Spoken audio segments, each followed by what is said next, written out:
एक अनोखा दीवाना। सीमा घर से बाहर जाने के लिए दादी से बहस कर रही थी।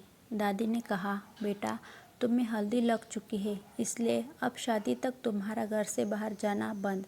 सीमा ने कहा, अरे दादी, आप भी क्या पुराने ज़माने वाली बातें कर रही हो। अब इस हल्दी से मेरा बाहर जाने का क्या संबंध। दादी ने सीमा से कहा कि बेटा तुम आजकल के बच्चे कुछ नहीं समझते हो। शादी ब्याह के समय हमारे ग्रह कुछ कमज़ोर हो जाते हैं और इस समय का फ़ायदा उठाकर बुरी आत्माएं हमें नुकसान पहुंचा सकती है। दादी की ये बुरी आत्मा वाली बात सुनकर सीमा ज़ोर ज़ोर से हंसने लगती है। सीमा की मम्मी ने उसे इस तरह हंसते हुए देखकर तुरंत चुप रहने का इशारा किया। सीमा को अच्छा नहीं लगा और उसने अपने दादी और मम्मी से कहा कि आप लोग भी कैसी बातें कर रहे हो। आज दुनिया चांद पर घर बसाने की सोच रही है और आप लोग आज भी इस भूत प्रेत के चक्कर में पड़े हो। तभी सीमा की मम्मी ने उसे कहा कि बेटा चुप करो, हर बात में हमसे बहस करना ज़रूरी नहीं होता है। तुम्हें बेटा जो कुछ भी चाहिए वो ऑनलाइन ऑर्डर कर लो या फिर हमें बता दो, हम ले आएंगे। सीमा ने कहा, अच्छा ठीक है, और वो अपने कमरे में चली जाती है। सीमा जैसे ही अपने कमरे में जाती है कि तभी मोबाइल पर उसके मंगेतर का कॉल आता है। सीमा को फ़ोन पर उदास देखकर सीमा के मंगेतर ने उससे पूछा कि इतनी उदासी किस बात की। सीमा ने सारी बातें बताई। उसके मंगेतर ने कहा कि वैसे तो मेरे सास और दादी इतने भी पुराने ज़माने के मुझे नहीं लगता है, क्योंकि वो हमारी लव मैरिज के लिए इतनी जल्दी मान गए थे। वो सिर्फ तुम्हारी फिक्र कर रहे हैं और कुछ नहीं है। उसके मंगेतर ने उसे कहा, अच्छा सुनो, जिस बात के लिए मैंने तुम्हें फ़ोन किया था वो तो मैं भूल ही गया। सीमा ने पूछा, कौन सी बात। उसने कहा कि बात यह है कि हम शादी के बाद हनीमून करने के लिए मनाली जाएंगे। वो बहुत अच्छा हिल स्टेशन है और हमें वह बहुत मज़ा भी आएगा। तुम्हारा क्या ख्याल है। सीमा ने कहा, जैसे तुम ठीक समझो। दोनों की बातें खत्म हो गई। सीमा और सूरज की शादी बहुत धूमधाम से हुई। शादी की सारी रस्मों को निपटाकर दोनों ने मनाली जाने के लिए तैयारी भी कर ली। सूरज ने सीमा से कहा कि तुम अपने घर वालों को भी फ़ोन करके बता दो कि हम हनीमून के लिए मनाली जा रहे हैं। सीमा ने जैसे ही अपने घर फ़ोन लगाया कि दादी फिर से वही सीमा को समझाने लगी कि देर रात तक मत घूमना, क्योंकि तुम्हारी हल्दी और मेहंदी का रंग अभी भी फीका नहीं पड़ा है। सीमा दादी की बातें सुनकर ज़ोर ज़ोर से हंसने लगी और बोली, क्या दादी आप भी अभी तक यही बातें कर रही हो।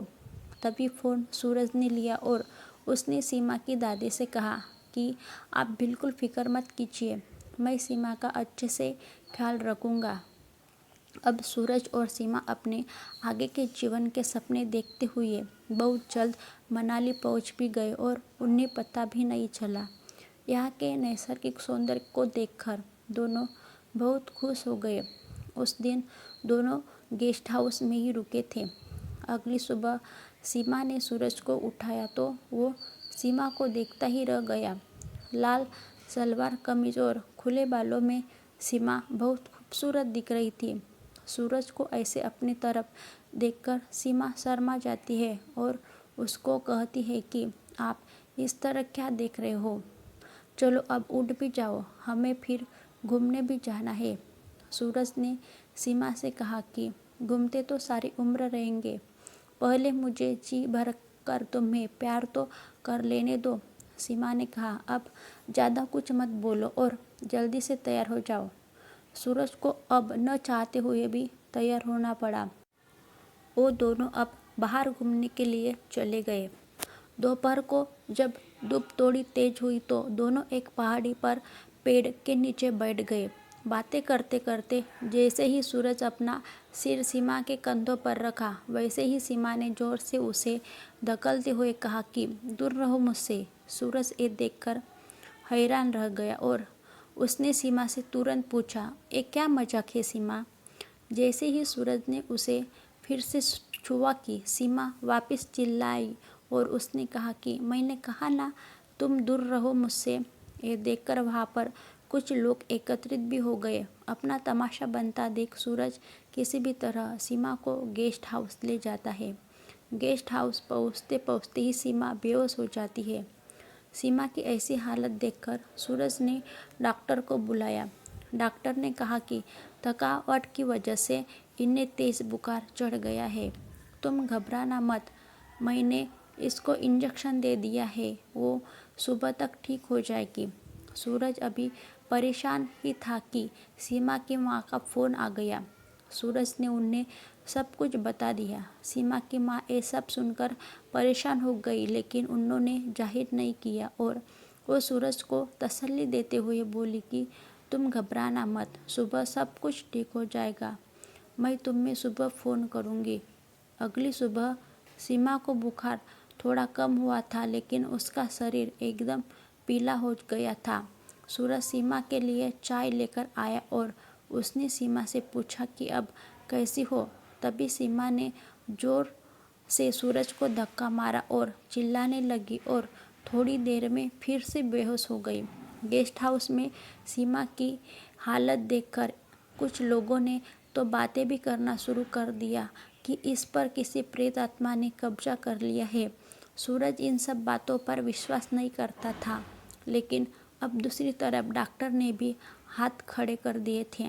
डॉक्टर ने उसे नींद का इंजेक्शन दे दिया और सूरज को जल्द से जल्द अपने घर वापस जाने की सलाह दी।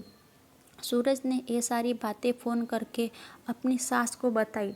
उन्होंने भी सीमा को जल्द से जल्द घर पर लाने की सलाह दी। सूरज सीमा को लेकर जल्द से जल्द उसकी मम्मी के घर पर पहुंच गया।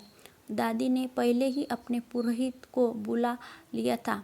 सीमा की ऐसी हालत देखकर उन्होंने कहा कि इसे किसी बुरी आत्मा का साया लगा है। पूजा शुरू होते ही सीमा छटपटाने लगी। पुरोहित जी ने उसके बाल बांधने के लिए कहा। सूरज ने जैसे उसके बालों को पकड़ा, वैसे ही सीमा ने सूरज को जोर से धक्का दिया और सूरज दीवार से टकराया और खून भी बहने लगा। वो जोर से मर्दानी आवाज़ में बोली, क्यों बांध रहे हो इसके बालों को? इसके लंबे बालों ने ही मुझे इसका दीवाना बना दिया है। पुरोहित जी ने अग्नि में आहुति डालकर जोर से मंत्र बोले और सीमा ने फिर से मर्दानी आवाज़ में बोलना शुरू कर दिया कि मैं तो उस पेड़ पर वर्षों से आराम कर रहा था। उस दिन जब यह लाल सूट और खुले बालों में वहाँ पर आई, तभी उसने मुझे अपना दीवाना बना दिया था। इस खूबसूरती का तो मैं कई वर्षों से इंतजार कर रहा था। इतना बोलते बोलते सीमा बेहोश हो जाती है। पुरोहित जी ने पूजा थोड़ी तेज कर दी और वो जैसे ही अग्नि में आहुति डालते, वैसे ही सीमा मछली की तरह छटपटाती। पूर्ण आहुति के साथ सभी ने देखा कि एक लोसी सीमा के शरीर से निकलकर अग्नि में भस्म हो गई और इसके साथ ही सीमा का शरीर भी शांत हो गया। कुछ समय से बाद सीमा को होश आया और वो अपने आप को अपने मम्मी के घर पर देखकर हैरान रह गई। सूरज के माथे पर चोट देकर वो बोली, ये चोटें तुम्हें कैसे लगी? तभी सूरज ने उसे कहा कि कुछ नहीं है जाने मन, ये तो तुम्हारे एक अनोखे दीवाने की देन है। घर पर सभी सूरज की ये बातें सुनकर हंसने लगे।